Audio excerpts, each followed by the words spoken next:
Hey guys, welcome back to DIY with Max. We are finally all done with sanding the ceiling after popcorn removal and it's ready for primer. Today we're going to go over how to properly prime a ceiling and get it ready for paint. Let's get started.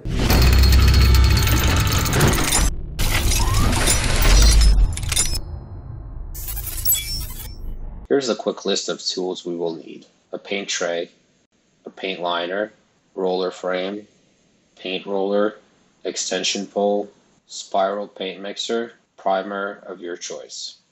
I highly recommend getting the primer and sealer combo for the ceiling. It will cover up any stains or watermarks so they don't come through the paint over time. And finally, an electric drill to mix the paint. If you're painting the ceiling in the finished room, go ahead and cover everything with plastic or a drop cloth to protect the work area. If you're not installing crown molding like we are, then you would need to grab a brush and prime the perimeter before you begin priming the rest of the area. But since we will be installing crown molding, the corners where the ceiling meets the walls don't have to be perfect. In our case, we went with a 5-gallon bucket because we're painting all the rooms in the condo. If you're painting just one room, do the math and stick to a 1-gallon can, but make sure to mix them well before application. Pro tip: wash the mixer with the warm water right after use to avoid having to scrub it later.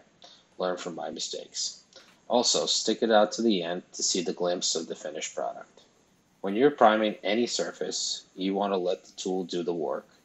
Don't try to exert excessive pressure on the roller, as it will leave streaks.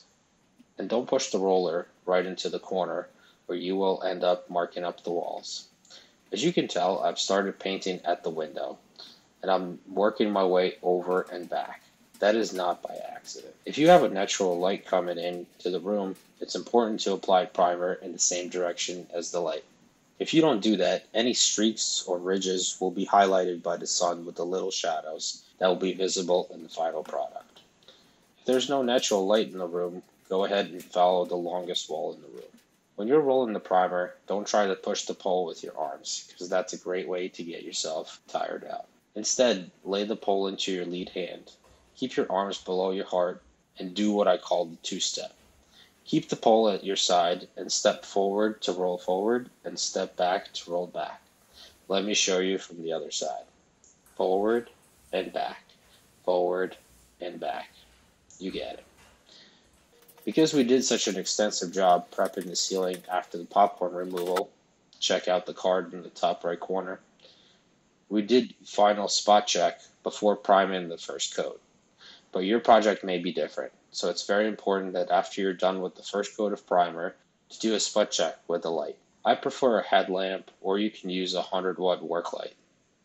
Jump on the ladder and check out your ceiling for any imperfections. If you need to do any touch-up, make sure you let the primer dry for a few hours. It may look dry or feel dry to the touch sooner than that, but when you get up there with mud and scrape it around, you'll end up creating more work for yourself if it's not fully dried, and nobody wants that. Let the spackled spots dry and then thoroughly sand them before applying the next coat of primer. Once you're happy with the progress, go ahead and apply the second coat of primer. Here's some wisdom while you watch me apply the second coat. Priming is not the hard part. It's all the prep that we do ahead of time that makes all the difference.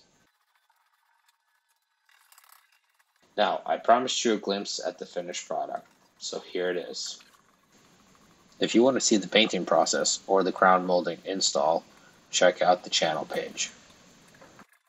Thank you guys so much for watching another one of my videos. If you enjoyed it, please hit the like button.